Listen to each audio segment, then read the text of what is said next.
Bonjour, nous nous retrouvons aujourd'hui pour parler d'histoire et d'histoire de l'informatique. Dans ce M-Story, nous avons d'abord parlé des premiers ordinateurs, nous avons parlé de l'arrivée de Microsoft dans cet univers qui était encore assez ouvert. Bonjour Christophe, bonjour Florian. Salut. Bonjour, bonjour. Je vous propose de commencer sans plus attendre. Alors, au dernier épisode, nous avons parlé principalement du premier succès de Microsoft, qui était le BASIC. Tu nous avais dit, Florian, qu'on le retrouvait partout, ce BASIC, n'est-ce pas? Alors, peut-être tu pourrais nous en reparler un petit peu plus, ce BASIC. Oui, Où est-ce qu'on l'avait? on avait dit qu'il était un peu sur tous les ordinateurs 8 bits de l'époque. J'ai bien dit ordinateur et pas PC. Très bien, Florian. Et oui. Et bon, je voulais aussi dire qu'il y avait eu quelques consoles qui avaient même eu droit au Microsoft Basic, par exemple la Famicom de Nintendo, la NES au Japon. Elle a eu droit à son clavier, son lecteur de cassette et donc son Basic. Donc c'est vraiment été, il a été au-delà même des ordinateurs jusqu'aux consoles. Donc c'était un peu le langage universel de tous les appareils 8 bits. Bon, c'était un petit détail dont on n'avait pas parlé la dernière fois.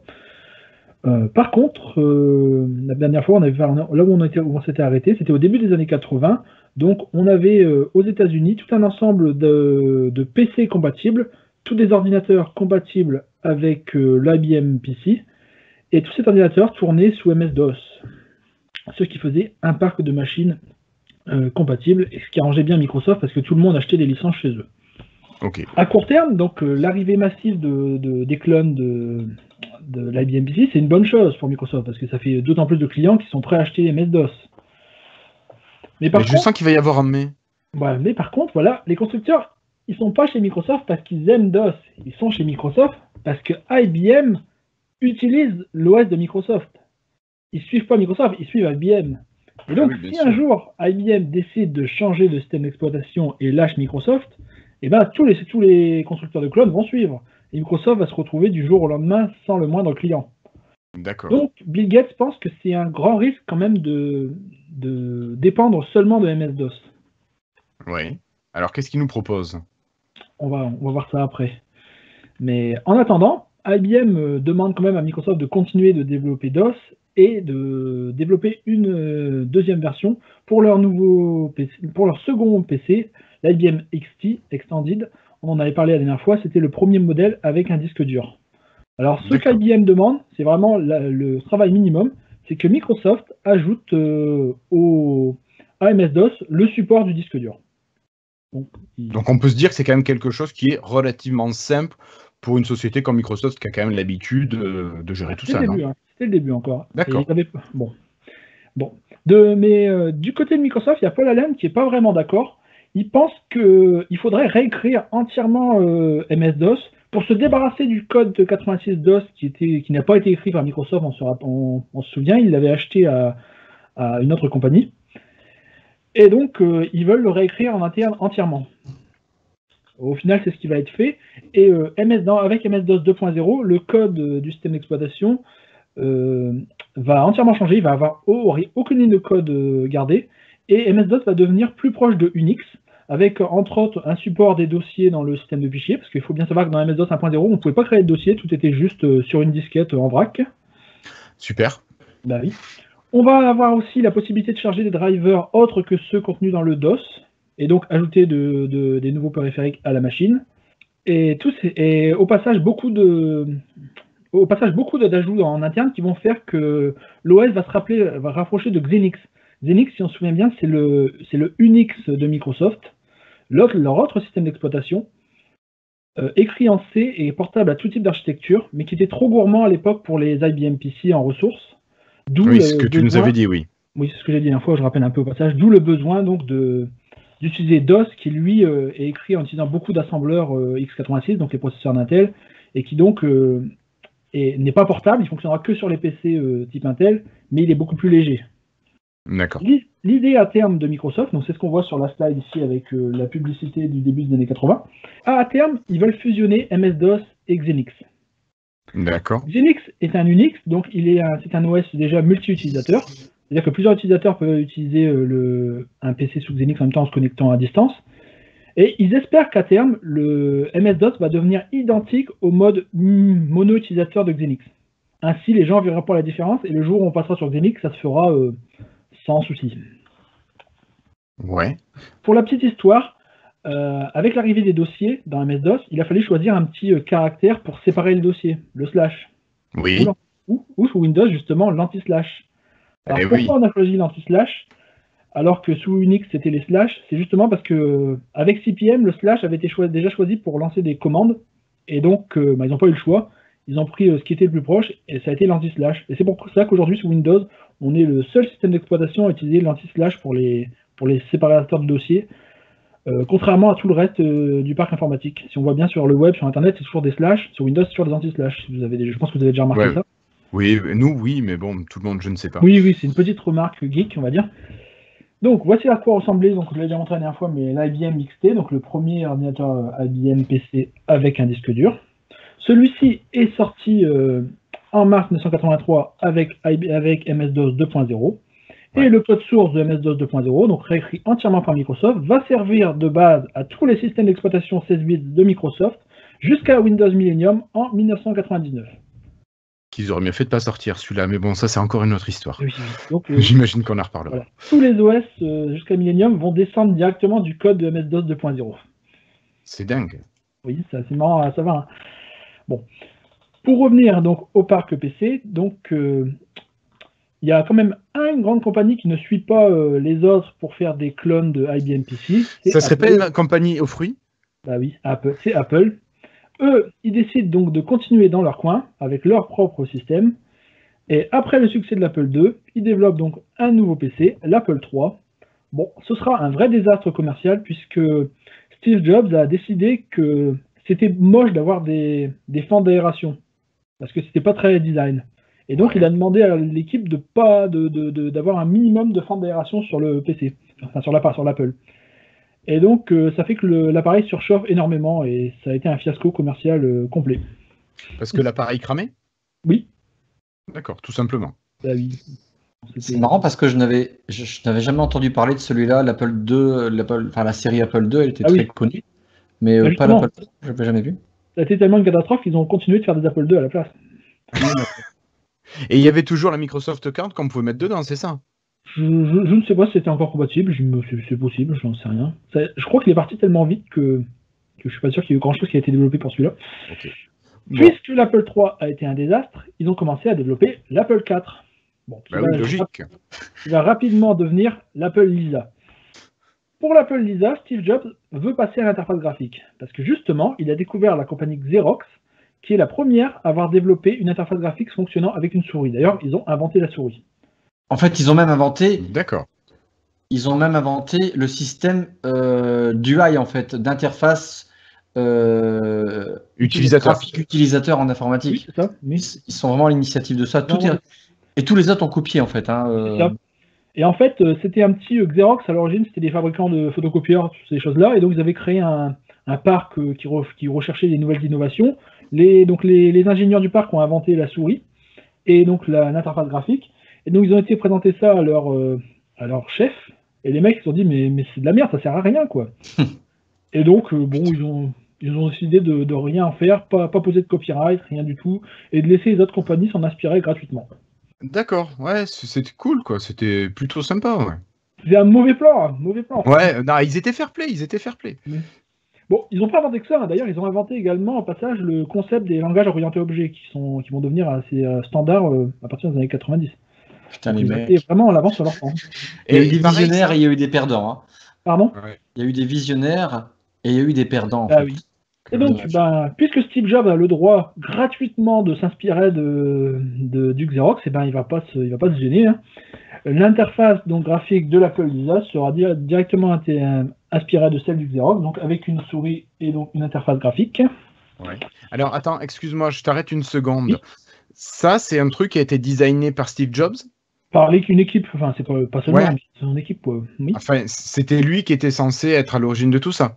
Oui, via Xerox. Oui, via Xerox, mais c'est lui, je veux dire, qui a produit qui a réalisé ce produit. Il est moche ce produit quand même. Il est très moche, début non? des années 80. Hein. Bon. Ouais, mais même dans les années 80, c'est quand même moche. Enfin... Oui, je n'aime pas non plus, mais après. Là, il est quand même moche parce qu'on est en 1983. Et quand on va parler après de la suite, oui, il sera moche là à ce niveau-là. Parce qu'à peine 2 ans après, il aura fallu pas plus de 2 ans après Lisa pour qu'il y ait vraiment un truc de fou mondialement. Et au fait, Lisa, tu en parles? C'est quoi Lisa en fait finalement? D'où ça vient? J'en ai pas parlé, mais oui, c'est la fille de Steve Jobs. Il avait eu une fille. Une fille cachée? Qu'il avait refusé de reconnaître d'ailleurs, si je me souviens bien de l'histoire. Et il disait que c'était pas sa fille, il refusait de faire un test de paternité. Et il appelle l'ordinateur Lisa. Et il a dit que c'était un hasard, que ça n'avait rien à voir avec cette personne qui n'était pas sa fille. Donc c'était un peu bizarre. Enfin, il était un peu. Mais il était déjà un peu bizarre, Monsieur Jobs, non? Oui, bon. Il a fini par reconnaître que c'était sa fille plus de 10 ans plus tard, je crois. C'est un peu. Et que c'était justement vraiment le nom de l'ordinateur venait vraiment de sa fille. Bon, on ne sait pas trop ce qui se passait dans sa tête à cette époque. Il devait avoir quelques difficultés. Peut-être quelques substances. Oui, également. Ça voulait dire Local Integrated Software Architecture. Voilà, soi-disant, d'après lui. Soi-disant. Alors sa fille, elle est née en 1978 pour vous donner, puisque dans ceux qui nous écoutent, parfois ils ont l'âge. Ouais. Donc a priori, ça serait ça. Et ce système, il fut lancé le 19 janvier 1983. 3. Yeah. Un qui suit. Allez. Donc, pour reprendre. Allez, on repart après Lisa. Steve Jobs, donc, il est convaincu qu'à terme, tous les PC auront une souris et une interface graphique. Mais il a visé un peu trop.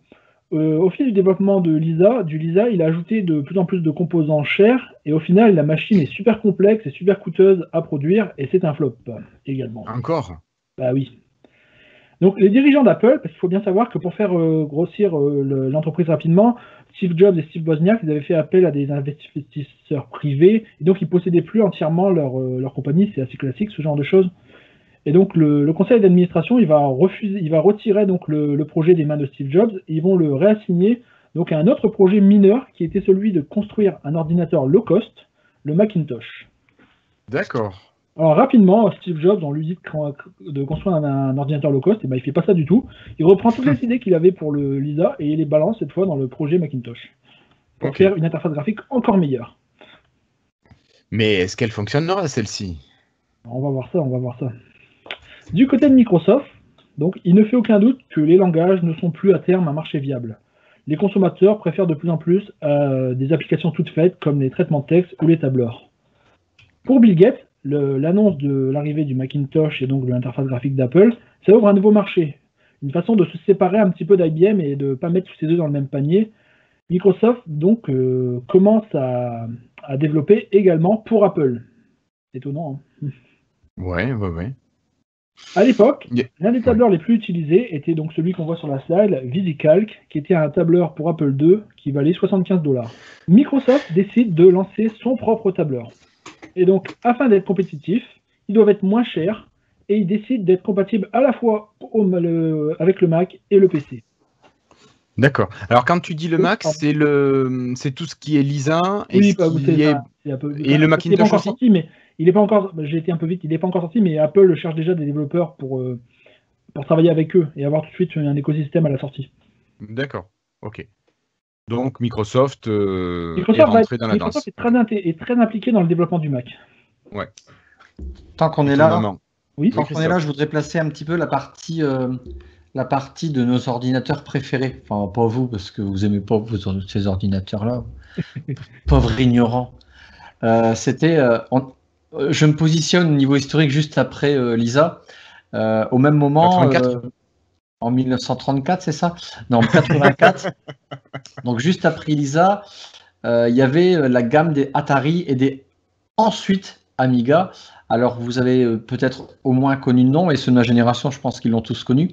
L'Atari, au niveau de l'environnement graphique, lui, il n'y avait pas de système DOS. Hein. C'est une machine qui avait en fait un kickstart, ce qu'on appelle un BIOS, et on lançait directement un environnement graphique, voilà, on s'en dit ça comme ça, qui s'appelait GEM. Et ça venait de la boîte qui s'appelait Digital Research, qui était fondée en fait en 1974 par quelqu'un que Flobo nous citait les autres épisodes, qui était Gary Kildall. On en avait parlé. D'ailleurs, Digital Research, c'était celui qui fait CPM. Exactement.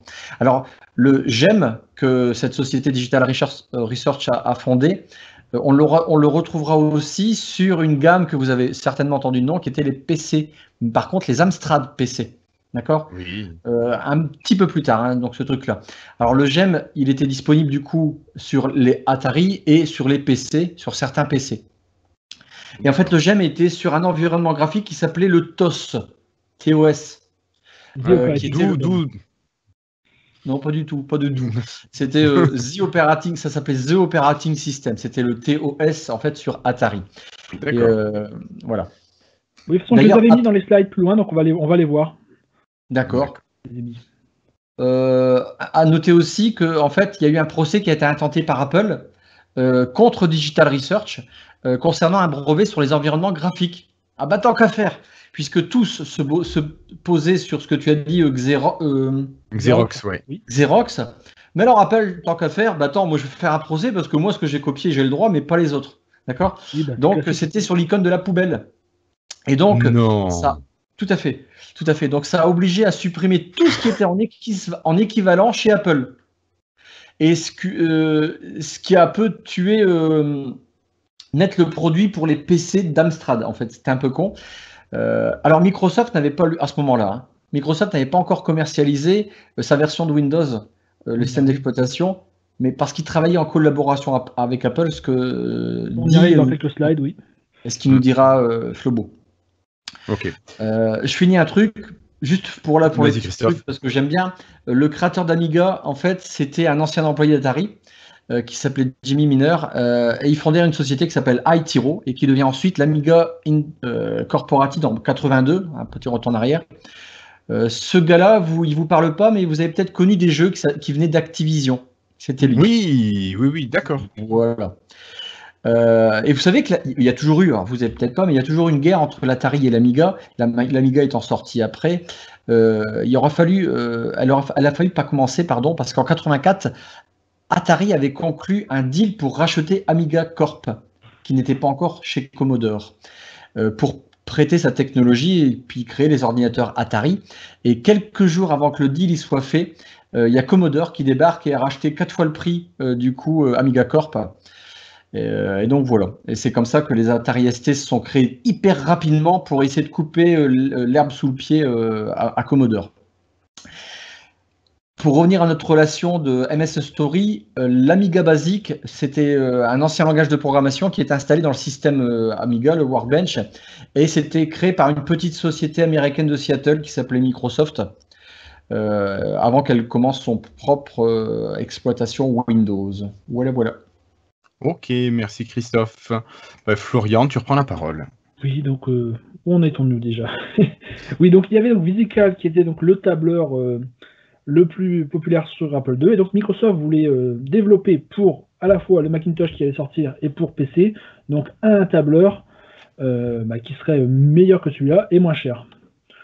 Donc, ce qu'ils vont faire pour qu'ils tournent à la fois sur l'architecture Apple et sur l'architecture PC, c'est développer une sorte de machine virtuelle, un peu comme .NET ou Java aujourd'hui.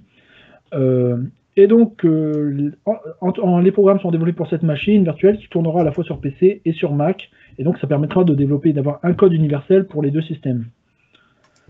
Le résultat de tout ça, ce sera Electronic Paper, donc le premier tableur de Microsoft, dont Gates va fixer le prix à $20. Ah oui, ça va, c'était plutôt bon marché. Bah oui, parce que l'autre était à $35, donc il voulait être moins cher. C'était le. Tu avais dit 75 tout à l'heure. Pardon? Je crois que tu avais dit 75. Oui, 75, pardon, 75, oui, pardon, désolé. 75, c'est bien ça. Pas de souci. Donc, voilà le résultat. Multiplan. Parce que j'ai travaillé là-dessus. Dès la seconde version, Electronic Paper, ça fait pas très beau, donc ils vont chercher un nom un peu plus beau, que ce sera Multiplan. La machine virtuelle développée va proposer des menus standardisés avec des boutons tels que copie ou delete. Elle fonctionnera en mode texte sur MS-DOS, mais sera également adaptée à l'interface graphique de macOS lorsqu'elle sera disponible. Putain, quand j'ai commencé à travailler en 95, j'ai travaillé sur Multiplan. La boîte où j'étais, ils avaient Multiplan sous DOS. C'est l'ancêtre d'Excel, en fait. Bon, vous devinez, j'imagine, mais bon, voilà. Oui. Donc, avoir un code source unique, comme Microsoft a décidé, c'est une bonne idée sur le papier, mais en pratique, les performances sont désastreuses, parce que sur les machines de l'époque, on n'avait pas beaucoup de puissance, et donc la machine virtuelle fait tourner Multiplan 2 fois moins vite que le concurrent VisiCalc. Malgré ça, il s'agit du seul tableur qui est à la fois disponible sur Mac et sur PC, et dont on peut partager les fichiers de l'un à l'autre, et donc Bill Gates va le proposer à Steve Jobs comme application de lancement du Mac. D'accord. Donc, c'est à ce moment-là que Bill Gates va rencontrer Steve Jobs à Cupertino, donc au siège d'Apple. Et Bill Gates, au passage, il voit les prototypes de Macintosh avec leur interface graphique. Et pour Steve Jobs, il pose beaucoup trop de questions sur le fonctionnement de celle-ci. Alors, est-ce que tu veux... Oui. Pardon. Oui. Non, je demandais si tu voulais que j'envoie l'image, mais je l'ai envoyé. Ah oui, c'est bon, voilà. Enfin, néanmoins, Steve Jobs, il a été voir un peu ce que Microsoft faisait, il a été voir le MS-DOS, et dans MS-DOS, il y avait une petite démo qui montrait comment on pouvait développer des jeux pour MS-DOS, une démo d'ailleurs programmée par Bill Gates lui-même, donc c'était Donkey.exe. Alors c'était un jeu tout bête où une voiture avançait sur une route et on faisait espace pour changer de droite à gauche et éviter J'ai joué à ça. Éviter les, je sais pas quoi, les Donkey, c'est quoi Donkey déjà? Un âne? C'est un âne, oui, voilà. Ou une mule, si tu veux. Mais et bon, Steve Jobs, en voyant ça, il est mort de rire et il se dit, ouais, mais même si ces gens de Microsoft ils essayent de me reprendre nos concepts, bah, c'est des rigolos, ils feront jamais rien, quoi. Donc bon, il se doute de rien. Donc il les prend un peu pour des cons. Bah oui, parce que bon, bah, c'est vrai que quand tu vois ça, ça fait un peu, enfin bon, ça fait voilà. Ouais, là, on est en quoi? On est en 84, 85? Oui, on est en 80. C'était que le premier IBM PC, je crois, donc c'était en 81, ça, mais bon, oui. D'accord. Voilà. Franchement, pour l'époque, début 80, c'est pas dégueu. Quand tu vois Pong qui tournait sur les consoles. Voilà. Donc au final, en janvier 1982, un accord est signé entre Microsoft et Apple. Microsoft va développer 3 applications orientées business pour le Mac, dont le tableur, donc, qui seront fournies avec la machine. Microsoft touchera alors 5 $ sur chaque Mac vendu. Microsoft s'engage également à ne pas développer d'interface graphique pour MS-DOS et les PC jusqu'à 1 an après la sortie du Mac, ou, au pire, le 1er janvier 1983 si le projet prend trop de retard. D'accord. Microsoft va donc participer activement ensuite au développement du Mac, avec des contacts quasi quotidiens avec l'équipe de Steve Jobs. Les équipes de Microsoft diront plus tard qu'elles ont été les premières à proposer à Apple d'utiliser des boutons radio, vous savez, où on clique sur les différents choix, pour l'interface graphique. Bill Gates dira aussi qu'il a eu une influence considérable sur le développement du système de fichiers du Mac. Après, du côté d'Apple, ils diront que c'est pas trop vrai, mais bon, après ça c'est de bonne guerre, hein. Qui est-ce qui dit la vérité, on ne saura vraiment jamais. Le développement du Mac prenant beaucoup de retard au fil de l'année, la date butoir passe, et donc rien n'empêche Microsoft de lancer le développement de l'interface graphique pour MS-DOS avant la sortie du Macintosh. Celle-ci donc s'appellera à l'origine Interface Manager. Bon, vous voyez, les noms étaient très basiques au départ. Ouais. Alors, idéalement, donc, Microsoft espère que développer ses propres API, ses propres fonctions dans Interface Manager, et que donc les gens, en développant des programmes sur Interface Manager, ils deviendront dépendants plus de Microsoft que d'IBM. Et ainsi, ils espèrent se pérenniser, donc de devenir un peu ceux qui contrôlent le système PC. Le problème, c'est qu'à l'époque, MS-DOS est encore un système mono-utilisateur, qui peut lancer qu'une seule application à la fois, et que donc c'est pas très pratique pour un système à interface graphique, parce que si on a un système à interface graphique qui peut lancer qu'un programme DOS à la fois, c'est pas très utile, hein. Vous voyez ce que je veux dire? Non. Bah, tu lances ton interface graphique et puis c'est fini. Bah, tu lances ton interface graphique, tu peux lancer un programme DOS en plein écran, il faut que tu le sortes et que tu l'arrêtes pour pouvoir lancer le deuxième. Donc à terme, il faudrait quand même avoir une nouvelle version d'MS-DOS qui soit multitâche. Oui, bizarrement. Oui. Alors, au Comdex en 1982, le Comdex était un grand salon de l'informatique. Il y a la compagnie qui avait développé VisiCalc, donc le tableur dont on parlait précédemment, VisiCorp. Elle présente Vision. C'est son propre environnement graphique pour MS-DOS. Voici à quoi ça ressemblait sur la slide. Hop, je vous mets ça à l'écran. C'est un peu la panique chez Microsoft parce que le problème, le produit semble à peu près fonctionnel d'après les démos, alors que eux, leur interface manager, il est à peine au début du développement, il ne peut faire tourner qu'une app DOS à la fois. Bref, ils ont un peu peur. Ils ont peur que si Vision sorte ça et que ce soit un succès, qu'IBM va l'adopter, va abandonner DOS à terme et que Microsoft va disparaître. Ok, donc là, gros coup de boost chez Microsoft, voilà, j'imagine, pour avoir des bonnes idées. C'est ça. Alors, ne souhaitant pas rater la révolution des interfaces graphiques, le développement d'Interface Manager devient la priorité pour Microsoft. D'accord. Et ils mettent en retrait le développement de leurs 3 applications pour Mac. qui commence à hériter Steve Jobs, qui trouve que malgré leur accord, Microsoft commence déjà à plus vraiment s'investir dans le développement du Macintosh. Ouais, mais ils peuvent pas tout faire non plus, les pauvres. Ils ont peut-être d'autres chats à fouetter quand même. Alors, j'ai une petite aparté à ce moment-là. C'est à cette époque, avec tout ce bazar, que les deux cofondateurs d'Apple et Microsoft quittent la scène de façon finalement assez similaire. Chez Apple, il y a Steve Wozniak qui est devenu riche avec Apple, donc, et qui a acheté un avion, il s'est mis à piloter, il a un accident d'avion, il s'écrase. Et après être en arrêt un bon moment, il revient et il trouve que tout ça est devenu trop commercial pour lui, ça l'amuse plus, c'était un geek lui à l'origine, et donc il décide de quitter Apple. Chez Microsoft, on a un peu la même chose avec Paul Allen. Paul Allen commence à avoir des gros soucis de santé et doit s'arrêter. Il a eu un cancer. Oui, c'est ce qui amènera son cancer, qu'il a malheureusement, dont il est décédé il y a quelques mois. C'est ça. Et donc, il revient à l'époque après quelques semaines d'arrêt. Et d'après ses dires, Bill Gates et Steve Ballmer, qui ont pris le contrôle complet de la compagnie pendant qu'il n'était pas là, ils essayent de l'évincer en fait, en le rendant actionnaire minoritaire. Et bon, il trouve que c'est chiant également, que ça vaut pas le coup, il décide de partir de lui-même. D'accord. C'est amusant quand même de voir que, en même temps, les deux cofondateurs de chaque côté décident de s'en aller. Ou ont été poussés à être amenés à s'en aller. Bah oui, c'est un peu ça. Finalement, c'était les deux qui étaient moins, j'ai envie de dire moins requins, vous voyez ce que je veux dire, moins plus simple, plus vrai, plus nature. Les deux qui voulaient pas s'embarquer dans des affaires commerciales pas possibles, des guerres. Ceux qui étaient là plus pour s'amuser peut-être. Ouais. Pour le plaisir. Voilà. Alors, c'est pour ça que je suis pas millionnaire. Hein. Bah oui. Nous non plus. Alors, Florian, je te laisse continuer. Afin de préparer l'arrivée des interfaces graphiques, donc Microsoft développe le premier produit hardware pour le PC, la souris Microsoft. À terme, celle-ci sera compatible avec Interface Manager, mais pour l'instant, elle est juste vendue avec quelques démos. Alors vous imaginez bien, vous achetez une souris pour MS-DOS, vous avez juste quelques démos pour utiliser la souris, mais elle ne vous sert à rien le reste du temps. C'est con ça. Eh, dis donc, ils ont fait ça avec d'autres produits, le Dial par exemple. Ouais, ça n'a pas changé. Mais bon, là, quelques mois plus tard, Microsoft propose sa souris en bundle avec un nouveau logiciel de traitement WYSIWYG, What You See, What You Get, c'est-à-dire qu'on va voir directement sur l'écran la page telle qu'elle sera imprimée. Attends, dis-moi. C'est pas un truc qui commence par la lettre W?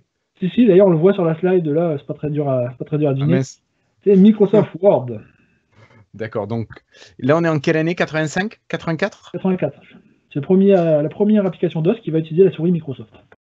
En parallèle, dès 1982, Microsoft lance une campagne marketing pour Interface Manager, bien alors que le développement commence à peine. Ouais. Alors, on est en 82, tu dis la campagne marketing. Or, ils n'avaient autorité de faire une interface graphique qu'en janvier 83. Oui, et de le développer. Ils peuvent commencer à dire que ça va arriver avant de commencer le développement.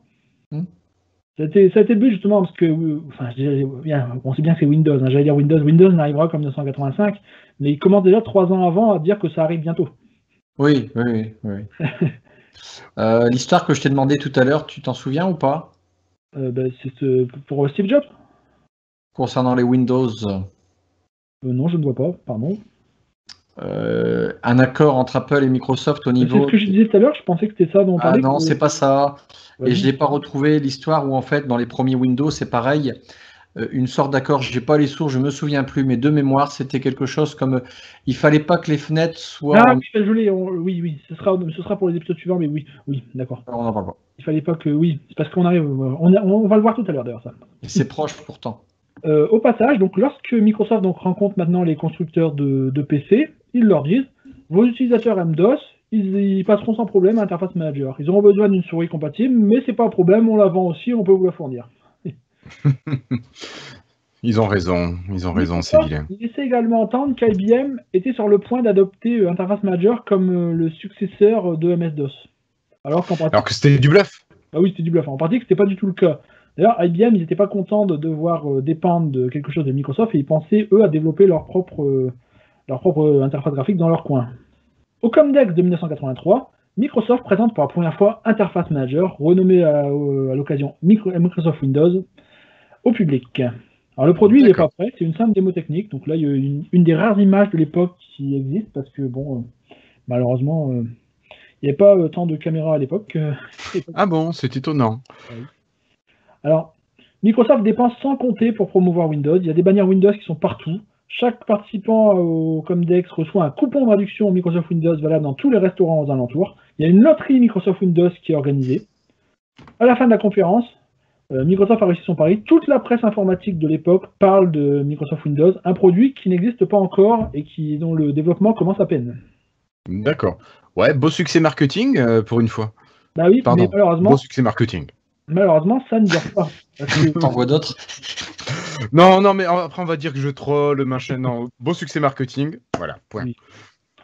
Malheureusement, ça ne dure pas parce que IBM annonce tout de suite et publiquement qu'il ne recommande pas l'utilisation de Windows pour IBM PC. Boum. Alors, tu nous as expliqué tout à l'heure que IBM n'était pas fan de dépendre de Microsoft, d'accord? Mais est-ce qu'on a des explications de pourquoi IBM était fâché avec Microsoft? Avec l'accord que Microsoft avait avec IBM pour MS-DOS faisait que IBM avait l'autorisation de faire ce qu'il voulait avec DOS. Microsoft développait DOS et il devait donner les nouvelles versions gratuitement à IBM. Et IBM pouvait faire ce qu'il voulait avec. Ouais. Si Microsoft développe Windows et que ça prend, IBM va devoir payer Microsoft pour chaque version de Windows. Parce que Microsoft va plus leur vendre cette fois une licence globale, c'est fini. Eh oui, ils vont leur vendre une licence individuelle. Par licence. Et ils vont leur payer le même prix que les autres. Eh oui. Mais bon. Bah oui, donc IBM ne veut pas que Windows prenne. D'accord. Du côté d'Apple, Steve Jobs, lui, il n'est pas content non plus, parce que le Macintosh, lui, il est sur le point de sortir, presque fini, et tout le monde s'est mis à parler de ce Windows. Un produit qui n'existe même pas encore. Quoi? Il y a Apple qui s'est fait éclipser par Microsoft? Ah oui. C'est arrivé une fois dans la vie, t'inquiète. Donc, il n'y a pas eu de suite à ça. Non. Malheureusement, on l'attend toujours, mais pour lui, c'est une vraie trahison. Bill Gates, il a gâché la sortie du Mac. Oh, pauvre chouchou. De plus, une des applications qui sort pour la sortie une des applications business Microsoft pour la sortie du Mac, qui est la version Mac de Word, c'est une adaptation faite un peu à l'arrache du code de la version PC, qui est moins performante et qui est super lente. D'accord. Donc, il est pas. Bill Gates s'engueule avec Steve Jobs, et la légende dit que Steve Jobs est là à lui dire: tu nous as tout volé, tu étais un traître, voilà, je te prenais pour ma famille et tout ça. Bon, voilà. D'accord, ouais, bien sûr. Et que Bill Gates aurait répondu qu'on avait tous les deux un voisin riche qui a laissé la porte ouverte, Xerox, et tu râles parce que j'ai volé la télé en premier. D'accord. Bon. J'aime bien. Oui, c'est pas mal. Ouais, pardon. Le Macintosh sur la slide suivante, donc trop cher, encore une fois, parce que Steve Jobs, il a visé haut, ne sera pas un succès, et Steve Jobs sera forcé par les dirigeants d'Apple de quitter la compagnie. Apple coulera alors lentement jusqu'au retour de Steve Jobs en 1997. Donc tu veux dire que de 1984 à 1997, grosso modo, Apple n'est plus du tout dans l'univers informatique. Apple pendant 10 ans déjà. D'accord. Et ils vont faire plein de variantes du Macintosh dans tous les sens. Bon. Ouais, donc en général, des petits upgrades, mais rien de. Finiront par mettre une carte dessus pour le rendre compatible avec MS-DOS et Windows et dire comme ça fait tourner Windows aussi. Et c'est pendant cette période-là qu'on était bien avec nos ordinateurs en France, je peux te dire. C'était cette période où le Mac qui était plus ou moins bien. Il y avait quand même une super réputation, le Macintosh, faut pas se leurrer. C'est devenu une machine de niche pour certains, comme les journalistes, des choses comme ça, les gens qui étaient plus artistes. Et par rapport, je veux dire, il était en avance sur son temps. Le PC à cette époque-là, excuse-moi, mais Windows était vraiment loin du Mac. Il est sorti là encore. Non, mais quand il est sorti, je veux dire, dans les années 85-86, le Windows, il était loin des environnements graphiques de tous les autres concurrents. Je suis d'accord. Et en fait, je pense à ce que je disais tout à l'heure, les Atari, toutes les gammes Atari, même les gammes Commodore, les 1000, les 2000, les 3000, qui sont sortis dans cette panel de jusque 97 où là, Apple, il a fait un bond et tué tout le monde. Mais je veux dire, les Amiga, ils étaient au-delà encore au niveau environnement, ils étaient déjà multitâches, qu'il n'y avait pas besoin de DOS à l'allumage. Le PC était très très loin, mais le PC, il s'est envolé pendant ces années-là. Et ça a été, et pourtant, Bah, il y avait des excellents logiciels, hein, il y avait des tableurs, on avait tout ce qu'il fallait. L'Atari était super puissant au niveau musique parce qu'il avait la prise MIDI. L'Amiga était aussi puissant parce qu'il avait des logiciels 3D qui tournaient pas mal. Il était aussi dans les studios de télé pour un programme qui s'appelait Scala, par exemple. Il y avait pas un Lightroom, mais Lightwave 3D sur Amiga. Mais il y avait des produits excellents. Mais toutes ces PC, il y avait peut-être trop de produits sur le marché. Plus ou moins indifférent, je sais pas pourquoi, mais c'était pour moi des années fastes et on n'aimait pas le PC à ce moment-là parce qu'on savait très bien qu'il était beaucoup moins bien. On se disait mais pourquoi? C'est un peu comme si qu'actuellement j'avais un super smartphone et que je comprenais pas pourquoi les autres, tu vois, mais bon sang, il est super ce truc, adoptez-le. Vous voyez un peu l'histoire se répète. Oui, mais oui. Après, Microsoft a réussi à imposer le PC. Je pense que ça vient du fait que le système était ouvert justement. Je sais pas. Bon, après, je sais pas. C'est l'histoire, c'est le PC qui s'est imposé, c'est comme ça. Et justement, c'est là où on en était. L'échec du Macintosh, donc, assoit encore plus la domination des PC et de MS-DOS sur l'ère des ordinateurs 16 bits. Et à ce moment-là, Microsoft décide de revoir sa copie. Jusque-là, chaque constructeur avait donc sa version de DOS qui s'appelait par exemple Compaq vendait Compaq DOS, on l'a vu la dernière fois, Tandy vendait Tandy DOS. Et ça, c'est fini. Maintenant, tout le monde va vendre quelque chose qui s'appelle Microsoft DOS. Et il y aura le nom de Microsoft sur la boîte. C'est ce qu'on voit sur la slide. Donc, tout le monde a mis la MS-DOS et c'est bien écrit Microsoft en grand. C'est Microsoft qui te gère ton PC, c'est pas ton constructeur. Oui. Et, au passage, les tarifs montent également. DOS coûtera 5 à 10 $ par machine. Mais ça, c'est seulement si on achète en gros. Pour les petits revendeurs, ça coûtera jusqu'à 30 $ par machine. Bon, c'est quand même vachement moins cher que ce qu'il y a maintenant. Oui, mais bon, après, ça commence ensuite à monter de plus en plus. Oui, c'est le début de la fin. Hors taxe. Hors taxe. Donc, en août 1984, la nouvelle génération de PC IBM est disponible, l'IBM PC 80, AT, Advanced Technology. Donc le voilà sur la slide. Ouais. Celui-ci est le premier à utiliser un nouveau processeur Intel, le 80-286, donc la deuxième génération de processeurs x86 d'Intel. Ça ne nous rajeunit pas. Alors ça, c'est bien ce qu'on appelait les 286, tout voilà, simplement. C'est ça. Ouais, ok. 286. Oh, putain. La deuxième génération. Ça me rappelle mes années lycée, ça. Non mais c'est fou, on raconte de l'histoire, puis en fait tu te dis, oh merde, on a vécu tout ça. Ah oui, on a vécu tout ça, c'est ça. Oh putain, les boules. Le processeur, le 286, a la particularité d'être le premier processeur Intel qui est capable de fonctionner en mode protégé. Alors qu'est-ce que c'est que le mode protégé? Pour bien comprendre, il faut revenir en arrière. Donc le processeur 80-86, les processeurs 80-86 et les dérivés donc, de l'IBM PC, ils avaient la capacité d'adresser seulement 1 méga de mémoire au total. C'est pas grand-chose. De plus, IBM, quand ils ont conçu le PC et son BIOS, ils ont limité donc pour le système d'exploitation et pour les programmes seulement 640 kilooctets de la mémoire. Les 384 restants sont seulement pour le BIOS. Et d'ailleurs, c'est ce qui est resté pour tous les BIOS de PC jusqu'en 2012, lorsqu'on est passé à l'EFI. Et c'est pour ça que tous les BIOS de PC, ils ressemblaient toujours à quelque chose qui datait des années 80. Si vous voyez ce que je veux dire. Oui, que c'était tout moche, juste des lignes. C'est resté pour ça, c'est parce que ça c'est resté sur les standards d'IBM de l'époque pendant 25 ans ensuite. Oui, on a connu ça, c'était pas très très beau, mais bon. Donc, de plus, les processeurs Intel, ils étaient basés, c'était des évolutions de l'Intel 4004, qui à l'origine avait été pensé pour être un processeur de calculette. Et donc, il avait été pensé pour exécuter une seule fonction à la fois. Et c'était resté ça sur MS-DOS. Lorsqu'un programme MS-DOS tournait, il était tout seul, et il prenait le contrôle complet du processeur et de la machine, et il pouvait faire ce qu'il voulait. Ça, c'est pas très pratique, parce qu'on imagine, si on imagine qu'on essaie de faire maintenant des systèmes d'exploitation qui vont faire tourner plusieurs choses en même temps, si un programme peut aller faire ce qu'il veut, ça risque d'être le bazar très rapidement. Ben oui. Et donc, justement, avec ce mode protégé d'Intel, il est maintenant possible d'avoir un système de privilèges, c'est-à-dire que le système d'exploitation va être dans son coin, les applications ailleurs, et donc tout le monde pourra plus faire ce qu'il veut sur la machine. De plus, on pourra adresser plus de mémoire. Les limitations, maintenant on va pouvoir aller jusqu'à 4 Go. Donc là, de ce côté-là, c'était l'infini pour l'époque. On en a jusque-là en 3000. Pardon? Avec 4 Go, c'était l'infini. On en a jusque-là en 3000, je vous le dis. Oui, à mon avis, il disait ça. C'était l'an 2000. C'était ça, c'était l'an 2000. Rappelez-vous, en l'an 2000, on volait en voiture. Oui. Bien sûr. Donc, le problème, c'est que pour utiliser ce mode protégé, il faut développer un nouveau système d'exploitation, une nouvelle version de MS-DOS. pour l'instant, MS-DOS, il fonctionne seulement dans ce qu'on appelle le mode réel, qui est donc le mode de compatibilité avec les anciens processeurs. Donc, quand on est en mode réel, ça fonctionne exactement comme si c'était un Intel 86, le premier. Ok. D'ailleurs, pour la petite histoire, je ne sais pas si vous vous souvenez des boutons turbo qu'on avait sur les PC dans les années 80. Ah ouais.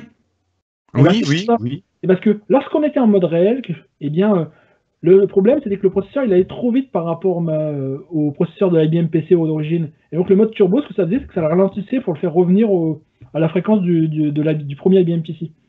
Énorme. Turbo, c'était pour ralentir. C'était un peu bizarre comme concept, mais bon, c'était pour se foutre de la gueule du monde, quoi. C'était mieux de mettre turbo que escargot. Et ça veut dire que, imagine les gens à l'époque qui ne savaient pas et qui appuyaient sur turbo, en fait, ils ralentissaient leur PC en permanence.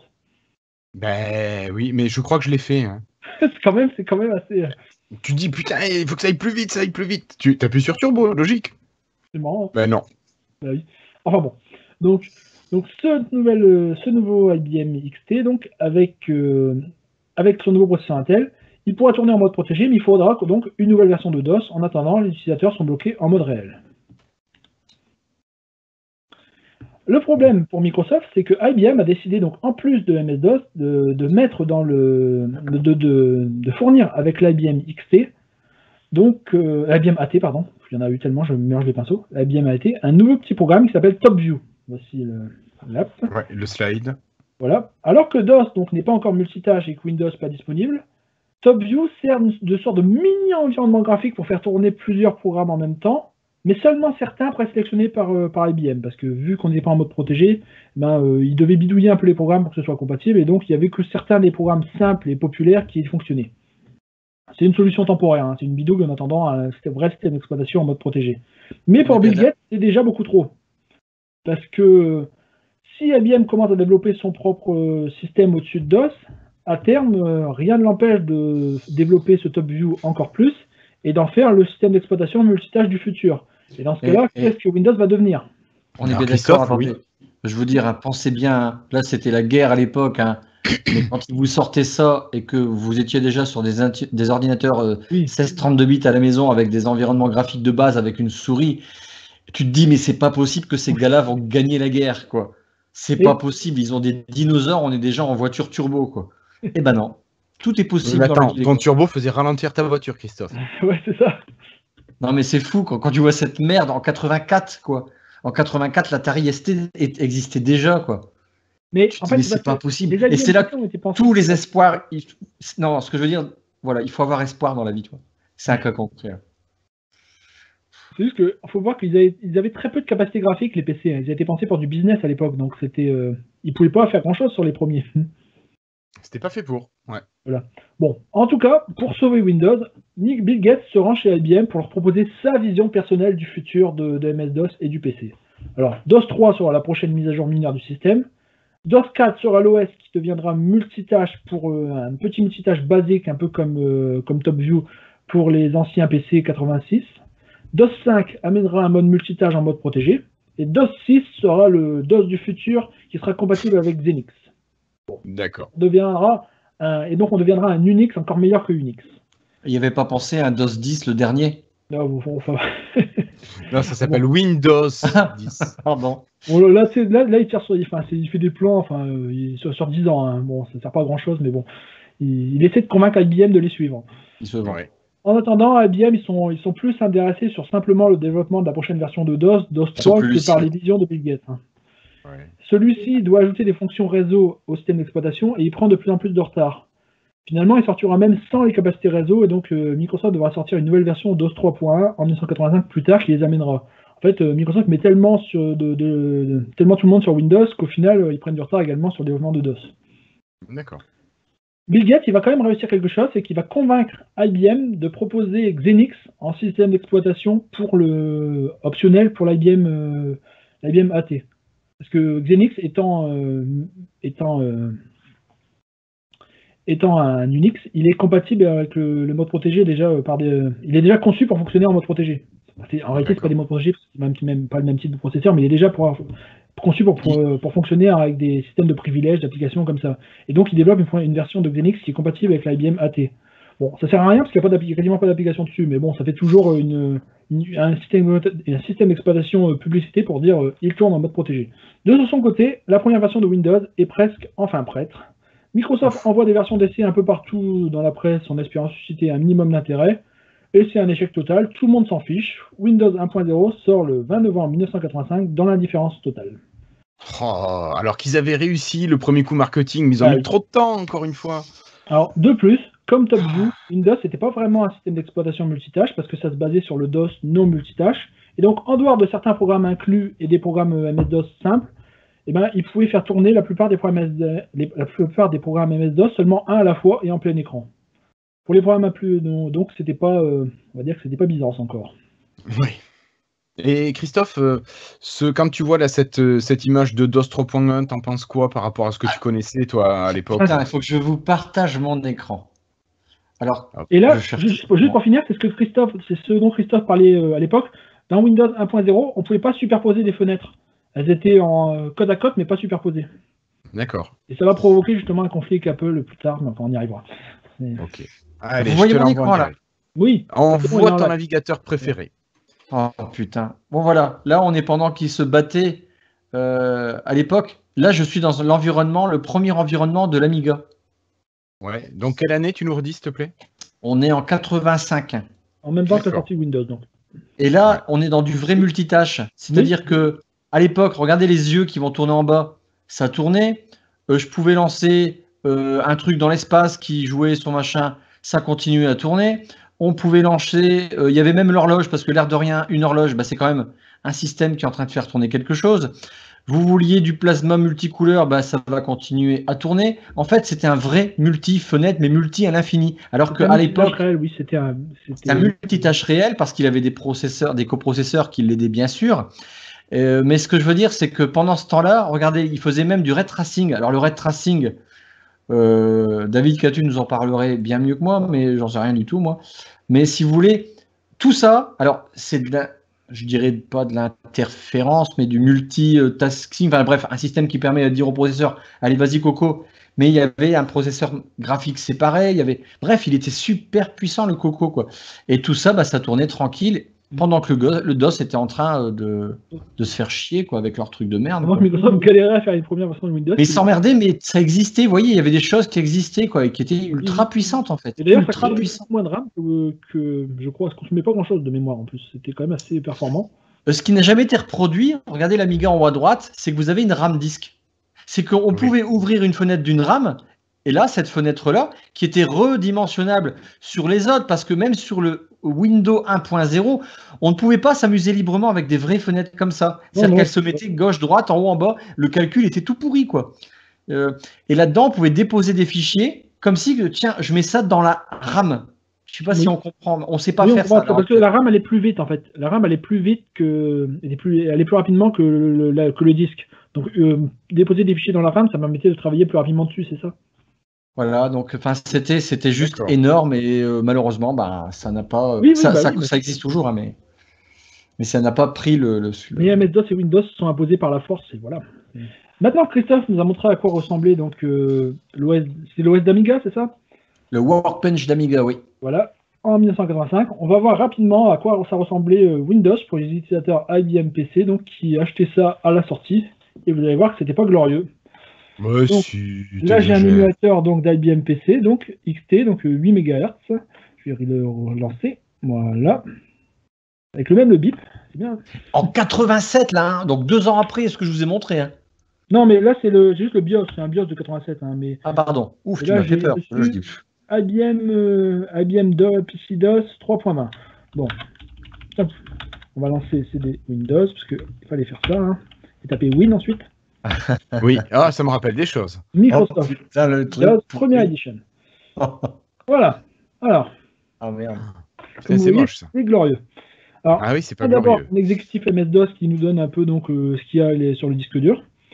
On a une sorte de barre des tâches en bas. On peut déplacer donc ces fenêtres là. Amazing. Et lorsqu'on lance donc des programmes, donc les programmes par les programmes inclus. Eh ben, bon, voilà. On a ouais, c'était fun quand même. Et tu dis qu'il y a 2 ans d'écart avec ce que tu nous as montré, mais ils ont fait quoi pendant 2 ans là? De quoi tu parles? 2 ans d'écart avec... Christophe, il nous a quand même montré un système qui fait vieux maintenant, en 2018. Oui, mais pour l'époque, c'était quand même vachement avancé. Là, les IBM PC n'étaient pas pensés vraiment pour faire du graphisme déjà. Donc, on est déjà, par exemple, là j'émule un IBM PC d'origine, c'était en noir et blanc. Donc déjà, oui, monochrome, ouais. Et également, comme je disais, les Intel n'étaient pas pensés pour faire du multitâche. Donc, eh bien, ça n'a pas été conçu comme ça. C'est créé un peu à l'arrache le PC. Tandis que du côté de Amiga, ils ont créé leur OS avec la machine en même temps. Donc, c'est beaucoup plus simple. Avec l'hardware, en fait, il y avait les processeurs séparés. Il y avait toute une gamme. Tout était fait dans un seul bloc, quoi. Alors, il faut voir qu'on avait déjà. À la Apple, quoi. On avait déjà celui-là. Il était là depuis le début. Hein. Non, c'est Paint. Eh ouais. Il faut remarquer le nombre de couleurs qui est quand même super intéressant. Pour la petite comparaison, l'Atari ST F, lui, il avait une palette de 512 couleurs et on pouvait en afficher 16 à la fois. L'Amiga, à cette même époque, avait une palette de 4096 couleurs et on pouvait en afficher 32 à la fois. Après les dernières versions, 1200, on pouvait en afficher 28 millions à l'écran, hein, c'était facile. Mais alors que le DOS était avec ses 16 couleurs. Et puis ces petites pixelisations pour essayer d'avoir plus de couleurs, vous vous souvenez? Oui. Et donc, comme tu disais, Christophe, on ne peut pas superposer des fenêtres. On peut juste les coller l'une à côté de l'autre dans la première version. C'est juste pathétique. Et c'est là que tu te dis, c'est bon, quoi. Microsoft, c'est pas une boîte qui va pouvoir durer, quoi. Non, tu dis c'est fini, ça y est. C'est fini. Voilà, bon, je crois qu'on a déjà fait le tour. Après, donc là, ça, c'était les petites applications Windows intégrées. Ils devaient se faire chier, en fait, les copains qui avaient un... On pouvait lancer qu'une par une en plein écran, en général. Puisque elles n'étaient pas... le DOS ne tournait pas en mode multitâche. C'était très basique. Voilà, le système de génération, lui aussi, il n'y a pas grand-chose. Moi, j'ai eu des copains, ils avaient leur IBM PC, nous, on avait nos Atari, d'autres avaient nos Amiga, c'était les guéguerres, mais enfin, on se battait même pas contre ceux qui avaient un PC. Vous les plaignez, en fait. Oui, en fait, on les plaignait, on se dit, mais les mecs, mais pourquoi vous pouvez croire ça? Puis ils étaient contents dès qu'ils avaient Flight Simulator après, à un moment donné, ils avaient ça, c'était énorme. Mais ils avaient surtout un logiciel qui faisait Autoroute Express après, plus tard, je parle. Hein. Oui. Et ça, on l'avait pas, nous. On était tristes. Bon, voilà. Je crois qu'on a fait le tour de Windows 1.0. Il n'y a pas grand-chose. Je suis bien content de l'avoir vu parce que je pense que j'ai vécu une époque que ces gars-là n'ont pas connue, quoi. Et je suis triste pour eux, en fait. Finalement, j'ai su jongler sur les bonnes vagues, sauf sur Windows Phone. C'est pas grave, ce fut un bon moment quand même sur Windows Phone. Ouais, tout à fait. Allez. Ouais. Donc là, on est à l'épisode 3, on s'arrête en 1984, si je dis pas de bêtises, 85. D'accord, avril 85. Windows 1.0 vient de sortir. Oui, et tout le monde s'en fiche parce que ça sert à rien. Parce que ça sert à rien et qu'il y a d'autres OS qui existent déjà et qui ont fait bien mieux que ce que fait Windows 1.0. Et IBM, donc a priori, c'est fichu pour Windows, mais nous verrons dans le futur ce qu'il en sera. On n'a pas dit au revoir ni rien, là, c'est un peu à l'arrache. Non, donc voilà, c'est tout pour aujourd'hui. J'espère que cette vidéo vous aura plu et vous aura un petit peu informé. Si c'est le cas, prenez un instant pour mettre un pouce bleu en l'air, donc le pouce bleu c'est juste en dessous. Voilà. Je vous invite à retrouver les épisodes précédents en cliquant sur le bandeau qui va être là-dessus. N'hésitez pas à partager la vidéo avec vos amis, la famille, enfin voilà, tous les gens avec qui vous pouvez partager ça, parler d'informatique si ça vous plaît. Et puis, ça soutient la chaîne, ça nous fait plaisir. Moi, je vous remercie de nous avoir suivis. Je remercie Christophe, je remercie Florian. Et puis, je vous dis au prochain épisode qui devrait être d'ici une semaine, 10 jours. Salut les copains et à très bientôt. Ciao. Salut.